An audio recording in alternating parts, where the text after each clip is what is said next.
Good afternoon, everyone. My name is Nolan Pleche. I am a lobbyist with the League of Oregon Cities. Welcome to this afternoon's breakout session, Cybersecurity Challenges and Resources, Fortifying Cities from Cyber Threats.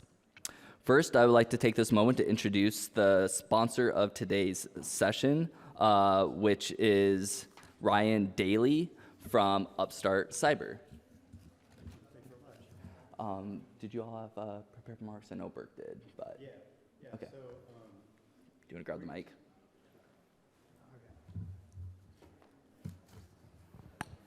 good. So, kind of who Upstart Cyber is. We are a managed service company that is looking to increase overall global cybersecurity posture. What we've done in the past is we are used to working with Fortune 500 companies and large public sectors, state and federal governments. Our biggest account is the Department of Defense. Upstart Cyber was founded almost 3 years ago to assist organizations that didn't have massive cyber budgets to help them begin their cyber journey in a way that is affordable and sustainable. We are excited to be partners with LOC and be part of the members' cybersecurity journey. Thank you, Ryan. And thank you for stepping in for your colleague today as well. I really appreciate you taking this opportunity to speak with us. Now I would like to take a moment to introduce the speakers that are here today. First, I would like to recognize Don Russ, who is the city manager and city recorder from the city of Glendale, and Crystal Martin, who is the mayor of the city of Glendale, here to talk about their experiences with a ransomware attack. I also have Adam Melee, who's the Cybersecurity Policy and Standards Advisor from the Office of the Enterprise Information Services, Cybersecurity Services. And we have one additional panelist that I don't think was able to make it here today, Leslie Kainoa, who I'll keep an eye out if she walks in. She's from the Federal Cybersecurity Infrastructure Security Agency, otherwise known as CISA, and she is their cybersecurity advisor. Adam has graciously volunteered. Is that Leslie? Hey, come on up, Leslie. And then lastly, Ryan Daly is the account manager for Upstart Cyber. He's stepping in for his colleague who couldn't be here due to a family emergency. But thank you, Ryan, for being here as well. But could you all please join me in welcoming our speakers here today?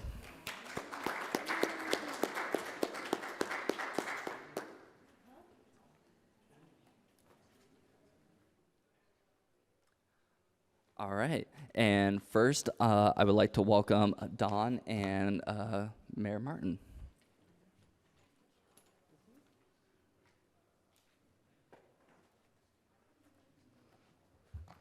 First, I'd like to thank you all for having us. We're here to tell our story. Again, my name's Don Russ. I'm the city manager for the city of Glendale.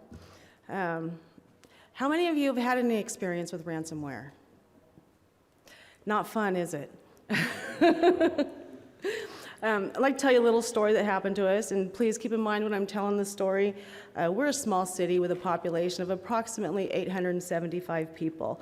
We have 3 public works crew and 2 people in the office. We all wear many, many hats. On one fine January day in 2017, I was sitting at my desk and I was just working on the budget. The mayor and I had a meeting, and so I walked away from my desk for about 2 hours, and I come back, and there is a black screen on my computer with pretty little gold letters that say, "Your computer has been frozen with military-grade encryption. If you want it back, then you need to call this number, and you need to have 500 in Bitcoin." At the time, the Bitcoin was probably 3 times our budget. When you did the conversion, so obviously we didn't pay. It was crazy. I contacted the cyber crimes unit for the FBI. I contacted everybody local. I contacted everybody, our insurance, everybody that you could think of, I contacted to try and get some help. Basically, sorry that happened to you. We have nothing in place for this. And it was everywhere. It was kind of basically a sucks to be you story. So we went ahead, the mayor at the time was wonderful, and he took me around, and I took our computers to different computer stores. Can you free this up? Can you get us some information? And the answer was, oh, we can clean this up. We can wipe your computers to just less than factory. And, well, there's no information in there. The backup that we had was corrupt, so we literally lost all of our information. Everything on my computer, every email, you name it, we lost everything. So we did everything by hand for a couple months until we got a new system in place. I had a good guy, Donald from Computer Solutions, and he worked with us very well. He did his very best, but I'm sorry, there's really nothing. So let's see, contacted the software company that we were using at the time. The previous people did not update the financial software. I couldn't even input it into a computer because it was so outdated. And so we went with a different company, which was on the cloud. Took us a couple months. I had to input every single invoice, every single daily receipt, every payroll, you name it, by hand into this new system to try and get it up and running. After we did that, we had an auditor, a CPA, and a consultant to help us get through this ransomware. This happened in 2017. We just now are caught up on all of our audits. It's been an absolute nightmare. We are a very small city. We run roughly a budget of about $1.7 million.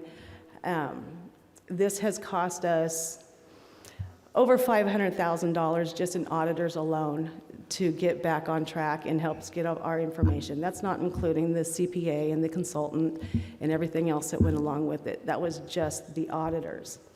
And being a small city, as y'all know, we have no money.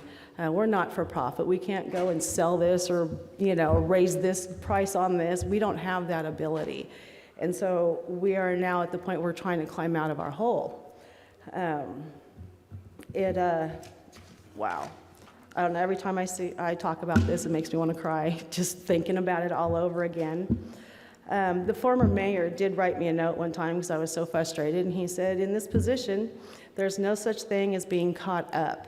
It's a matter of to what degree are you behind? And that's all true. As you all wear many hats, you never have a day where you say, oh gosh, I've got nothing going on. You're never caught up. We're still, like I said, still in a rough spot, we've had to log our property, which ideally we'd wait 10 more years until it was fully mature, but to get money back in our account, we had to log our city property, which is not gonna be a whole lot. It's just gonna help us to pay bills. I made a comment, I did a couple testimonies for the legislative committee, made a couple comments, and then I also told them, I said, although cybersecurity can seem expensive to some, it's priceless at the same time. Without it, nobody wants to be in the position we've been in with the ransomware.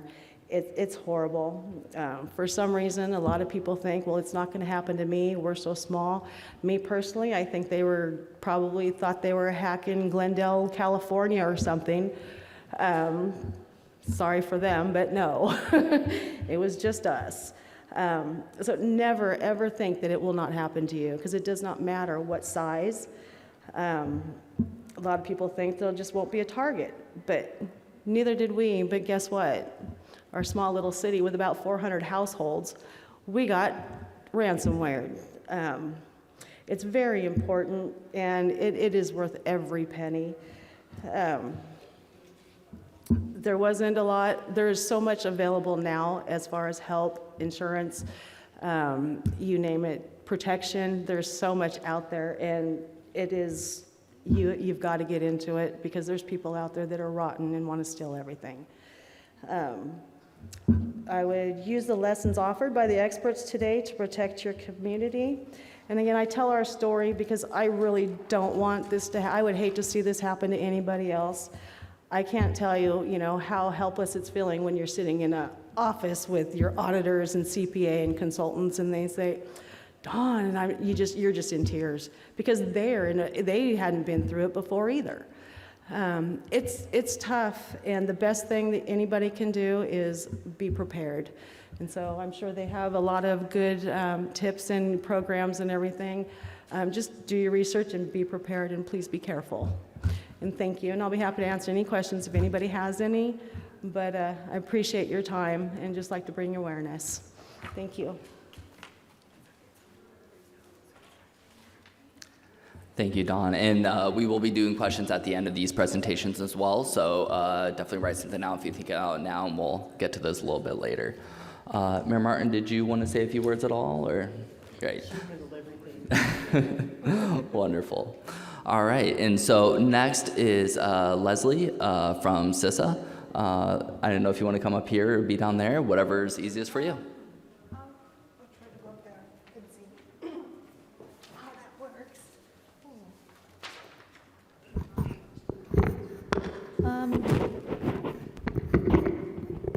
You know what? Can I? Sorry. You can grab one of these mics, yeah. All right. Hi, everybody. Good afternoon. Sorry for my tardiness, but I did make it. Traffic was a little bit heavier than expected. So my name's Leslie Kainoa. I'm with CISA. I am the Cybersecurity State Coordinator, so I take care of the entire state of Oregon. Right now, I'm the only cybersecurity person here in the state. So in addition to the public sector, the SLTT, I'm also the point of contact for all the private sector too. So if you need services, if you're trying to get in contact with me and I am taking a little bit longer than a couple of days to get back to you, I apologize in advance. So how many people here have heard of CISA? Raise your hands if you have. All right, so for the people that haven't heard of CISA, we are an agency under the Department of Homeland Security. Our mission is to lead the nation's effort in managing the risk to our critical infrastructure sectors, to our entire nation. So this is just what we do, and I'm just going to run through these slides really quickly because you can read them. Our critical infrastructure encompasses 16 sectors. Here are the sectors. And in addition to these 16 sectors, we also support K-12, so education, which is the lower education, K through 12, and academia, so the higher education entities, also nonprofit organizations and houses of worship. We are in Region 10 here, and in addition to cybersecurity, we have a pointer right here. We also have protective security, which is physical security, chemical emergency communications. Operations and outreach is like a all-in-one where it encompasses training, speaking engagements. We do workshops. We do activities such as online activities, webinars, etc. So it's a catch-all for the rest of the things that we provide.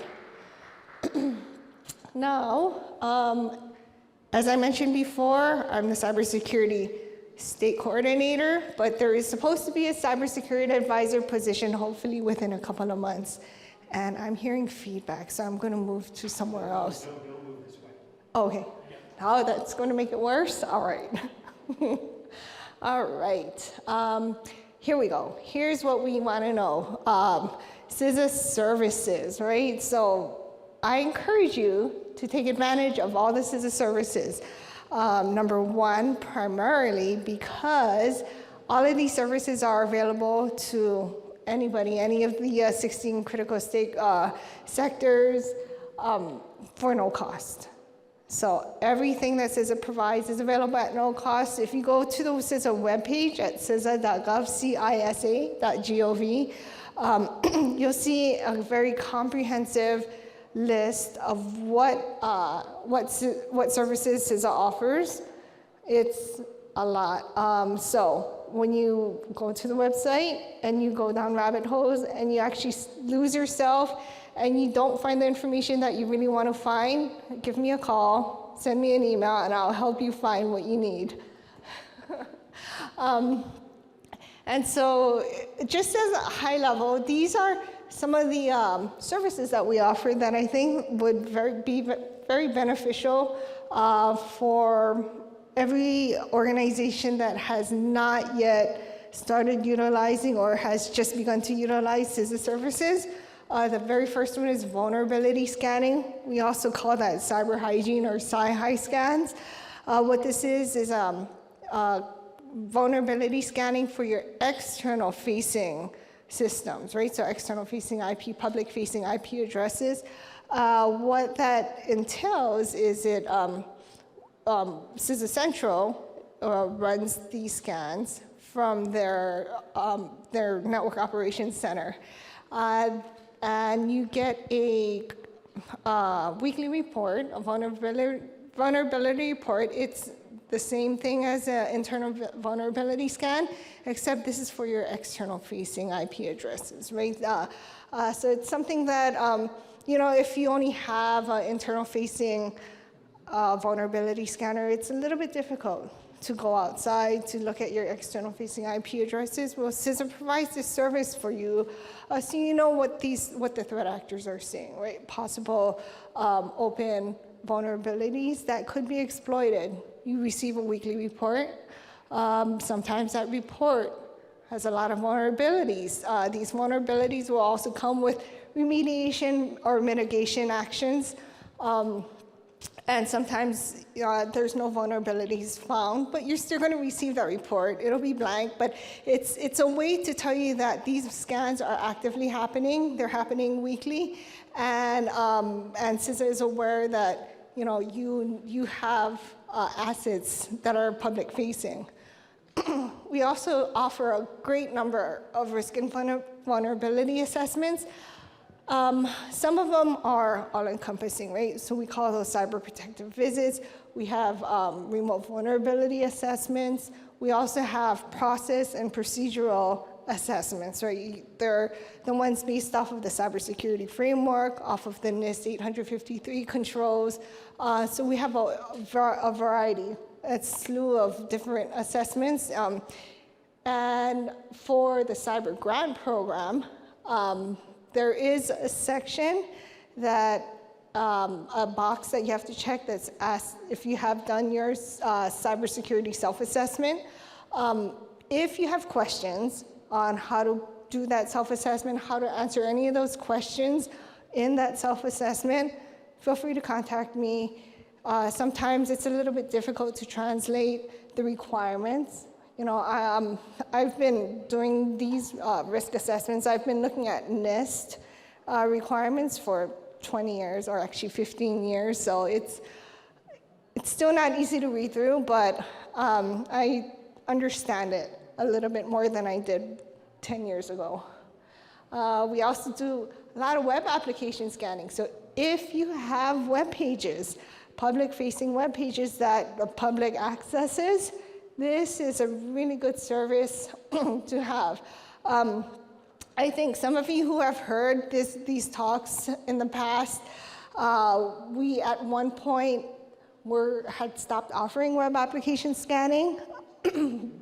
But, and the reason being is that CISA Central incorporated new tools, new processes, and in place. So what happened is the result of all of that was there's a bigger capacity to perform these web application scans. So again, if you were interested in, like even 6 months ago, if you're interested in having web application scanning performed on public-facing web pages, you're probably told it wasn't available, but it's available now. So to sign up for any of these services here, you contact me, send me an email. There is a service request form that you need to fill out. It's very easy, very quick. We also offer a variety of cybersecurity workshops in person or online via Teams. One of the more popular ones is incident response planning workshop. Walks you through the steps and processes of how to build and populate your incident response plan. We do provide all the templates for this too. And then once you have your incident response plan, you need to exercise it. which we have tabletop exercise support. It's either in person or you can, we have what's called tabletop in a box, where you can download all the tabletop templates, all the exercise templates in a package and run that exercise yourself. All right, and here are the different assessments, the risk and security assessments. I'm not gonna go through this.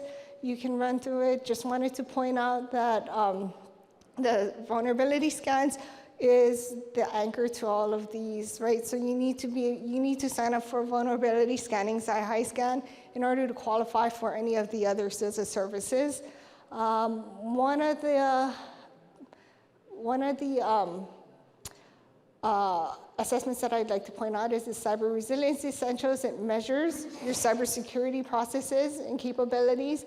Also, this Incident Management Review Assessment is a really good measure of your incident response process, or your incident response plans. If you do not want to, if you don't feel that you're ready for a tabletop exercise, we can run through this assessment to take a look at your plan to measure the processes and controls that are in place for your plan before you set up an exercise. Bless you. All right, so vulnerability scanning. Here's a little bit more detail on what the vulnerability scanning entails. It's 100% automated. I'd like to also mention that it's completely tailorable. So you set the parameters, right? So you tell us what IPs you would like to have scanned. You tell us what IPs you don't want scanned. So you want to eliminate those out of those scans. Also, if you want to start or add more IPs, you can add more IPs, or you can remove IPs. So, it's 100% tailorable. It's according to your scope, what you need, right? Now, we also have another small assessment, Cyber Performance Goals, which is a subset. It's a very high-level look of your cybersecurity controls, of your best practices. It's a series of 30 questions. It takes about 15 to 30 minutes, depending on how much conversation it generates. But what it does is it gives you a good idea of what your best practices look like and how you're running through your best practices. But it also gives you, for each question,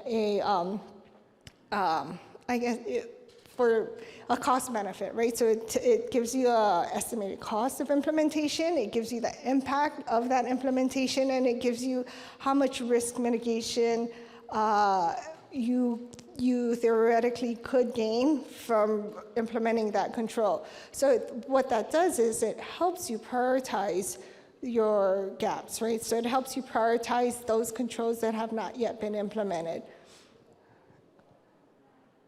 And then for those of you that manage or operate operational, so ICS systems, that would be operational technology, SCADA, we have a very comprehensive network assessment called VADR, Validated Architecture Design Review. It's, again, this is free of charge, and it takes a look at your traffic patterns, it looks at your processes, your controls, documentation. It's a very holistic look at your OT network. And here's some exercise and training products that we have. And so I'm scrolling to these really quickly because all of these are available for you to view on the website, and I want to leave room for other people. But here, CISA resources. Make sure you sign up for the KEV catalog. It's a free email. It's free, right? And it's an email. It gives you updates. So every time there's a CV update, you'll get an email with anything that gets populated for the CV list. And also, we do partner with here we go. So if an incident does happen, please report it. We partner with FBI for incident response. CISA, I don't do threat hunting or active incident recovery. What I do, my role is more of a pre-incident, right? We help you become more resilient against attacks. Post-incident, we help you recover, identify what processes are in place, what should be prioritized in order to help you recover from an incident and, again, prevent a future attack.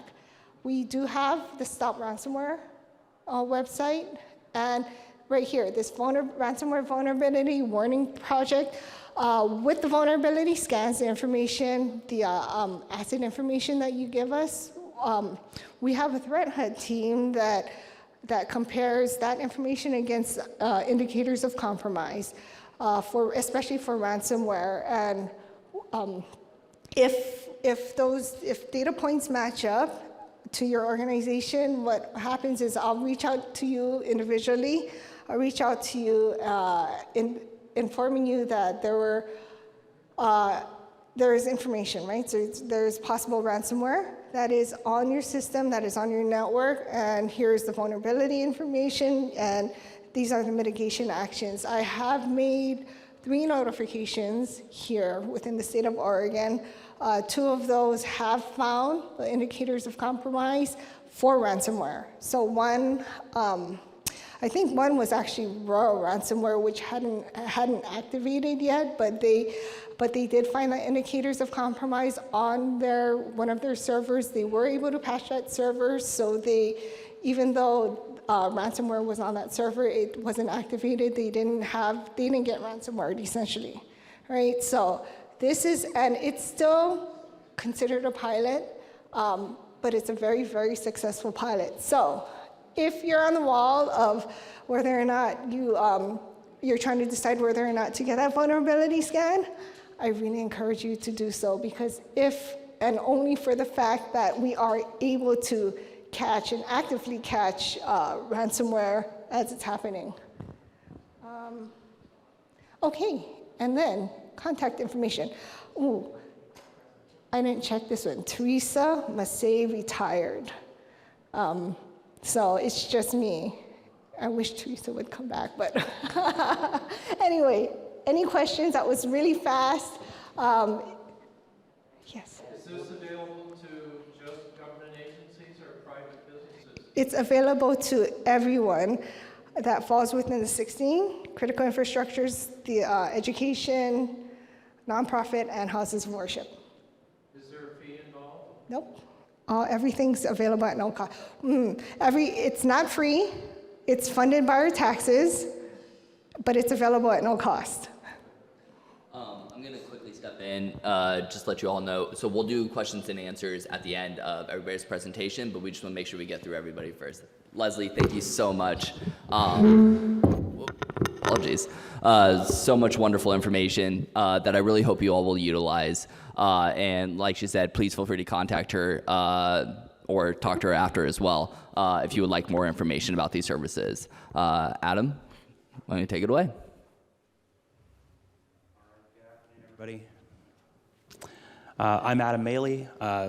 I'm stepping in today for Cinnamon Albin, and she's our state interim deputy CISO for the state of Oregon. And I will never live up to how awesome her expertise and wisdom is at this time today for you, but I'm going to do my best to give you what I have for today.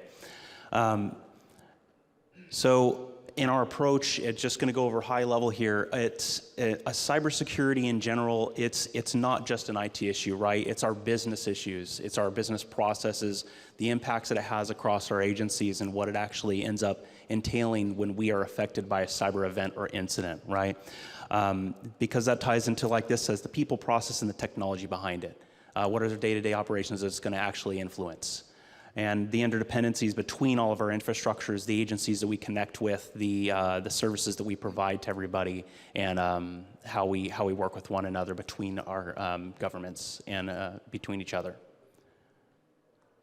This is a little bit hard to see. There's a lot of information on the report that's included here, but over the past 24 months in this 23 report, there's a lot of factors of impact to different agencies. As you can see, the top one's ransomware, going down phishing and software vulnerabilities.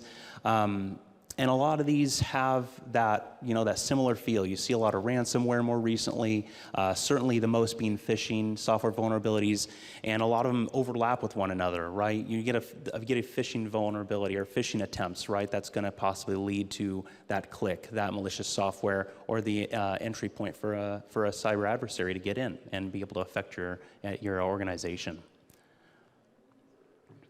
So this piece of information here, this is more statistical just to see the impact, right? And it's a few years old. This is from 2020, but it shows a couple statistics here just for the grasp on the severity of the changes over time.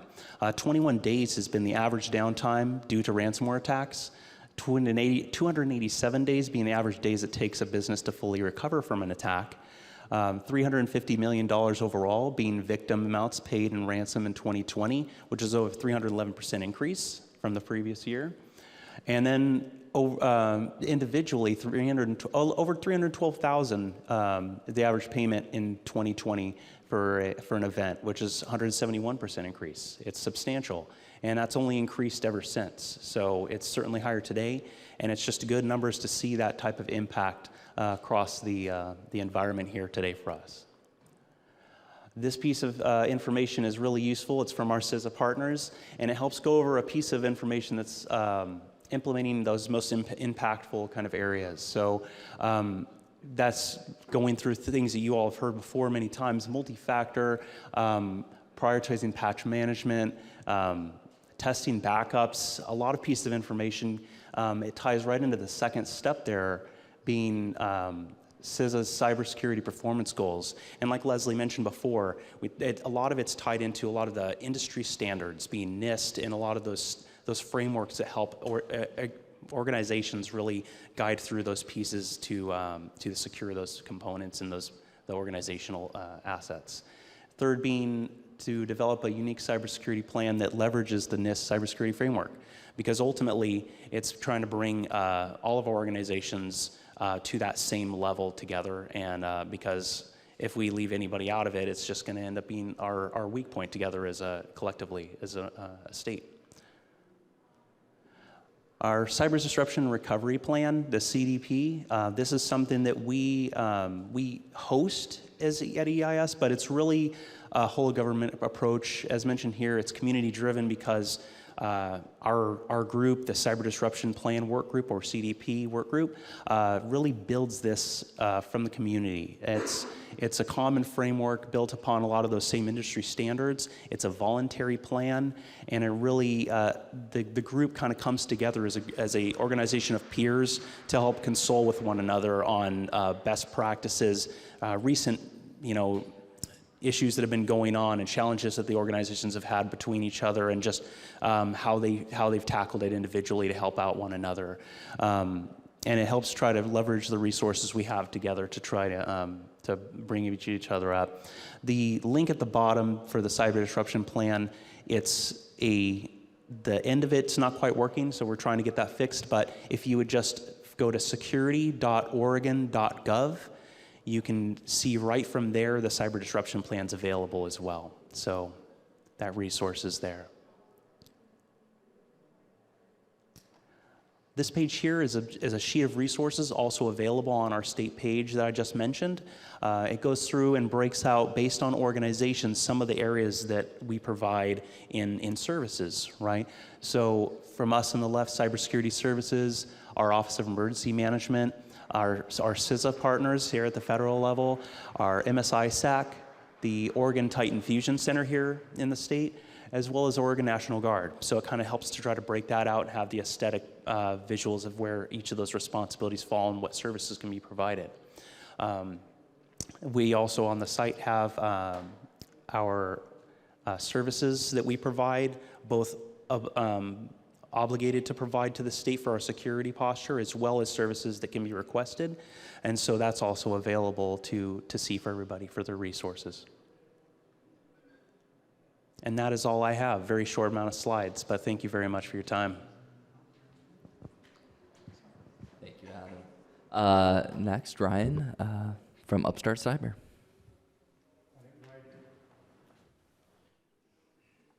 My name is Ryan Daly. I'm actually new to Upstart Cyber. This is my 5th week. So, and I'm new to the industry, so bear with me on the presentation. It's going to be very robotic. So our agenda, let's see here. So our agenda for today, we're going to talk about basic cyber hygiene, MSP advantages, and pooling. I don't know if this is the right slide though.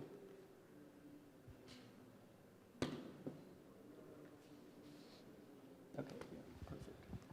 All right, so these are going to be the one-year requirements for the grant. Whoops. So advanced endpoint protection. This acts as our next generation antivirus. It's a behavior-based recognition, just not signature-based. This means we are proactive, not reactive in detecting and preventing threats.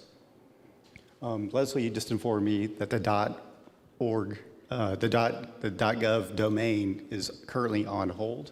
Is that correct? Yeah, sorry. You want to Just talk about it? real quick, so CISA put the .gov domain transitions on hold for now because they're updating the processes. It's a really good timing on their part, right? But so the processes are being updated and refined because I think there was a big push from a lot of organizations all at once to get moved over to the .gov domain. So right now it's on hold. So you don't have, that's not a requirement. It originally was, though, right? Not really, but it was an encouragement. Okay. All right, our next one's going to be immutable data backup. This is a copy of your mission-critical data that cannot be changed, deleted, or modified by any means. Ideally, this backup is done in real time and stored off-site in a geographically separate location. Our last one is going to be multi-factor authentication. This is providing your identity more than once. This can be at a basic level, such as a text or email code, at a more significant level, such as password, a cell phone with app-based acceptance, or even biological identification like a face scan.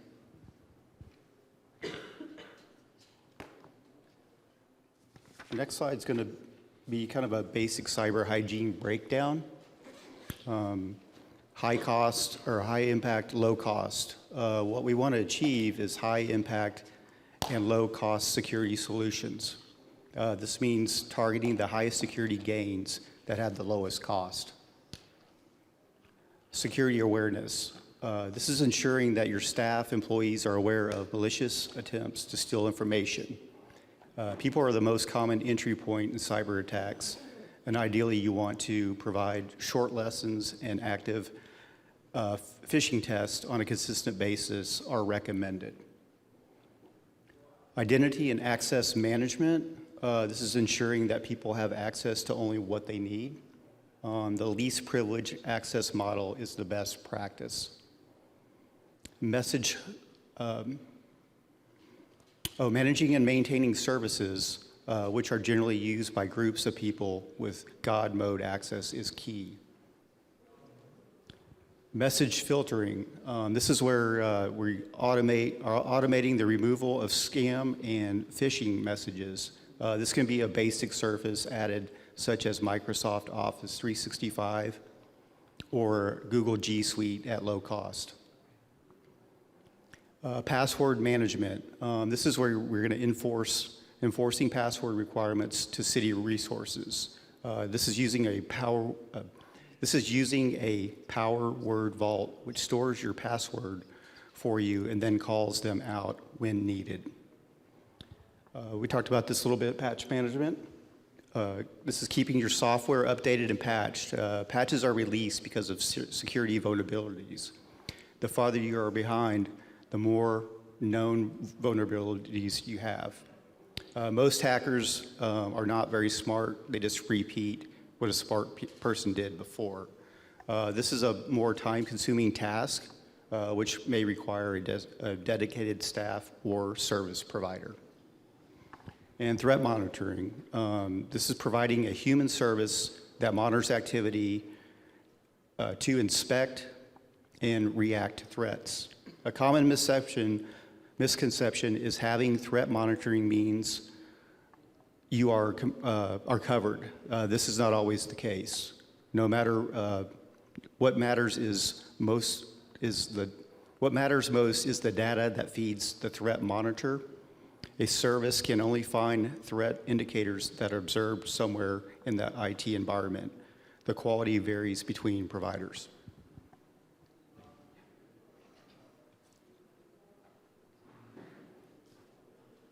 And here's some of our MSP advantages.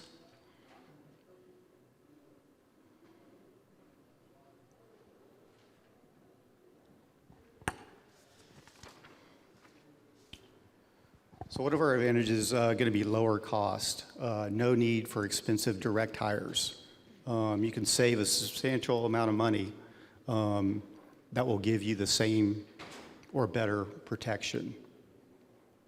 Our next bullet point, access to expertise, mature security methodology, regulatory compliance support, rapid incident response. This is extremely important. The quicker the response and the problem is identified and addressed, less damage done. And our biggest advantage is obviously peace of mind.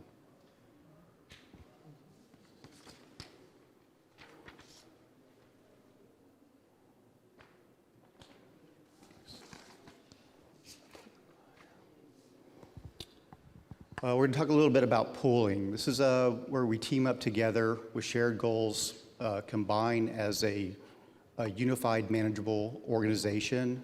The price reduces with scale. So the greater the scale, or the greater the quality of output produced, the lower per unit fixed. As a result of this, price can decrease as pool increases. Thank you very much. Well, thank you, Ryan, and thank you for stepping in at the last moment to fill in for your colleague. I want to take this moment to thank all of you for being here to present today, and just want to take a brief moment to give you all a round of applause for that. So I do have some questions prepared for our panelists, but before I get to that, I really want to open up the floor to all of you. If you have any questions for any of our panelists here today, I will walk around with a microphone for anyone if they're interested, and if not, I will happily ask them myself.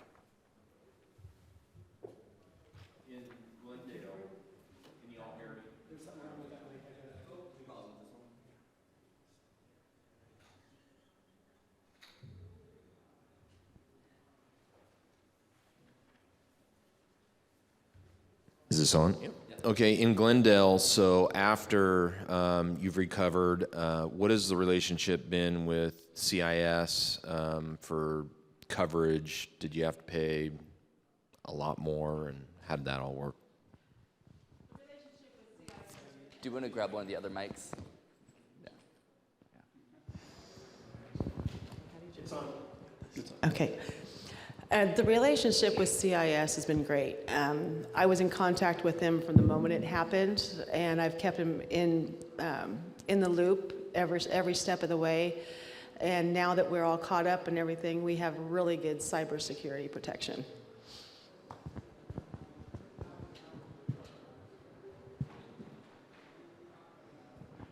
I'm not really familiar with the setup and so forth, so when somebody goes into this by recommendations, if they have a business or it's a government, do you have on-site servers as well as the cloud to have a double backup, or what is a typical setup?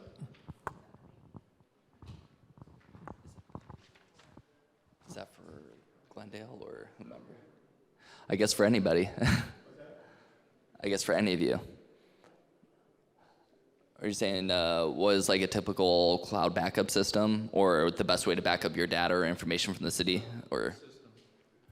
What would be a typical system for a business when you go in? Do you recommend that they have an on-site server as well as on the cloud, or you just have one method?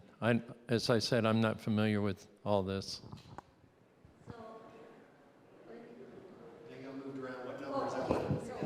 No, we'll just use the one that's already active.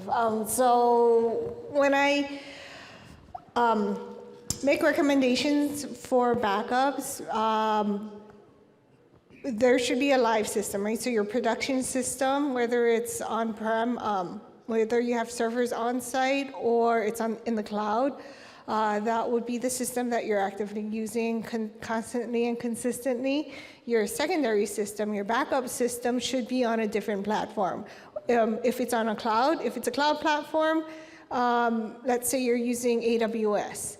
That backup system should be on a separate instance of AWS or even on a different vendor, right? So Microsoft Azure or Google or something else.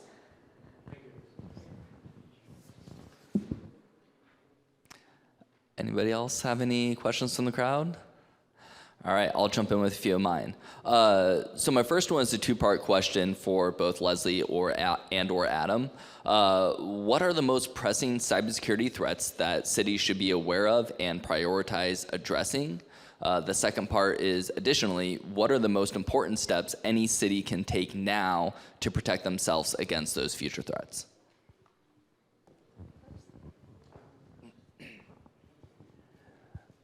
So, as I'm sure a lot of you have heard, there's obviously this uptick in ransomware to organizations. There's the increased phishing campaigns that are happening to organizations, even where they're using QR codes more. They call it quishing now, right?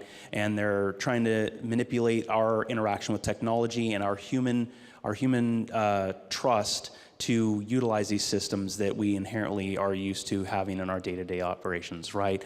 But I think the biggest thing that was brought up here at the beginning of our panel today was that regardless of our stance on it, that everybody in this field and regardless of where you're at is a target, regardless of if we've had a disruption at the time yet or not. Where we can focus a lot, and it was also mentioned here, is a lot of our awareness and training, our engagement with our organization, the people in it, so that way we have that second knowledge, that it's just second nature to know and have this skepticism and be able to look at things a little bit like, I think this came from the right person, but I'm not quite certain. And just having that little bit of extra filter when we're at an organization just doing our day-to-day, right? Having the basic cyber hygiene, so engaging with the services that you have available or could have available to see how your organization sits, how it is presented and faces the web, right, where it can be accessible by anybody, and having account management in place, right, so multi-factor, right. Some of you may have heard before, there's it was mentioned, the State and Local Cybersecurity Grant Program, or SLCGP. That has a few requirements, and that's MFA, the secure domains like .gov, which is currently on hold, so it kind of is handled right as the case comes up. Endpoint protection for the organization, those devices that we use, and backup protection, which, as the rest of the panel mentioned, is really big too. Absolutely. So I agree with Adam. The people are the weakest link, and with everybody here, right? The people are the weakest link. Ransomware is an issue, but protect yourself. There are ways to protect yourself against ransomware. Resources are also a huge issue, right? A lot of the smaller cities are very resource constrained. My background is in the DoD, so I worked with the military and with large corporations, and if something happens, they just have a huge pot of money to throw at problems and fix problems. But when you're working with resource-constrained areas, right, you do have to be able to prioritize what to fix first. And I think just to generalize, if you're going to prioritize anything for technology, to protect yourself, for security technology, I think MFA would be the first thing I would recommend to prioritize. And again, it takes resources, not just money, but also people to be able to implement it. And there's resources, especially here on the state level. There's a lot of resources that you can leverage. You can leverage a state. You can ask them, what do we do? National Guard also has a lot of good experts that you can talk to CISA, right? So we have not just myself, but we have people within the region and on the national level that can step in and assist. And there's a lot of organizations too that will step in and assist. They won't typically ask for, for you to pay, but they'll offer services just, because people are good. I'd like to believe that. Thank you. Did you have a follow-up or anything, or? I did just want to kind of recognize and point out a comment you made about people being the weakest link. I consider myself fairly aware and knowledgeable about these issue areas, but I've received emails early in the morning while I'm trying to get my kids ready, and it'll be from quote unquote my boss or from our board president, and say, hey, are you available this morning? I have something to run by you real quick and I'm really busy. My first reaction the first time was to quickly respond and like, yes, I'm available from this time to this time. The email reply I got back was a red flag. But I bring this up because it's just a reminder that we need to pause oftentimes before we click or respond to things. Check the email address, check the spelling of things that are in there. There are just really little things that we can do each and every day to protect ourselves, our systems, and inevitably our cities. So just kind of really wanted to lift that up and recognize that we all unfortunately make mistakes that can sometimes turn out to be costly. Does anybody else have a question before I jump to another? Business cards for them. I'm sure some of them have business cards. I will also just recognize that all these PowerPoints are available on the app and online, or if you want access to them, I'll give you my card. You can follow up with me and I will send you these PowerPoints. I believe all their contact information is on there as well. I think we have Cinnamon Albin's contact for the state, but she can obviously connect you with Adam. I work very closely together. I'm also just very fortunate you were able to be here, Adam, so thank you for jumping into that as well. But there will be plenty of time to connect with them after, see if you can get some business cards. Otherwise, their information is on these PowerPoints as well. My next question is for Don and Mayor Martin. So after a cyber attack, cities face a lot of challenges, including making decisions very quickly. How did you all make critical IT or cyber decisions, and who did you trust?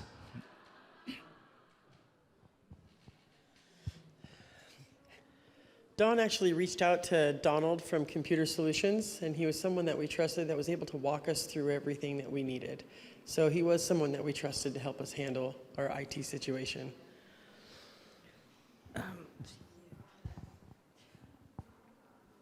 So right now, let's be honest, right now we're still looking for somebody to come in and monitor us and everything. And as Nolan was saying, the mayor one of our counselors got an email that said, Ginger, would you please help me out? Go get a gift card. I need this, and said something about being in some trouble. Ginger went to the store to go get a gift card and says, calls up Crystal and says, hey, they'll only send me one, or they'll only sell me one a day. Crystal, go back to the store, return it. So we have to educate. You constantly have to educate your staff, council, your boards, whatever. You have to constantly educate. When we have a new hire, I bring them in, I'm like, okay, listen, when you're on emails, don't you open anything. You can't. Until you know what you're getting, you don't open anything, because it's everywhere and everybody is ready to get you. The best thing to do is get a company you can trust, someone to monitor your stuff. We've got everything right now, like Norton 365, we've got Office, we have, standard protections. But education for your employees, your staff, everybody is huge. Thank you for that. And, also to recognize, CISA provides some great resources. So does the state. They are definitely, you should be reaching out to them, see what they can offer you in your cities. And then there are a lot of great companies that can kind of fill in those gaps. But definitely a good reminder. I did have kind of a quick follow-up for you that I was just thinking about. What was the public perception, and how did that affect the public's trust in the city of Glendale after the cyber attack? Because I know that can also be something that is challenging for you all. We're very fortunate. The public was awesome. We didn't get any pushback from it. There was no blame game. There was no nothing. Because as was mentioned earlier, we believe that it was sitting in there, and it was a keystroke or something that activated the ransomware. Excuse me. Here, take over. They were definitely more than understanding and willing to work with us. And if they had any questions, they felt free to reach out. And Dawn was amazing answering everything. All right. And seeing that we are getting close to the end time, we probably have time for one more question if anybody has anything else they want to ask before we close up the session. Okay. Well, again, thank you to all of our presenters today. Thank you for being here and providing this information. This session is also being recorded today, as well as all this information will be online as well. So you will have access to all of this, as well as some amazing resources of people that you can connect with now and into the future to help you all out. Up next on today's conference program is our awards dinner. The doors open at 5:30 p.m. with dinner beginning at 6. If you are not registered to attend the awards dinner and would like to attend, please visit the registration desk to check ticket availability. It's unfortunately moved. I believe they're out here, some in the hallway. I just don't know if they've gotten set up yet, so see me if you have any questions there. End your evening by joining President Calloway at the President's Reception in the Top Golf Lounge from 8 to 10 p.m. Dessert and drinks will be served for that. Thank you all again for joining us this afternoon, and enjoy the rest of your evening here at the 98th LOC Annual Conference. Thank you.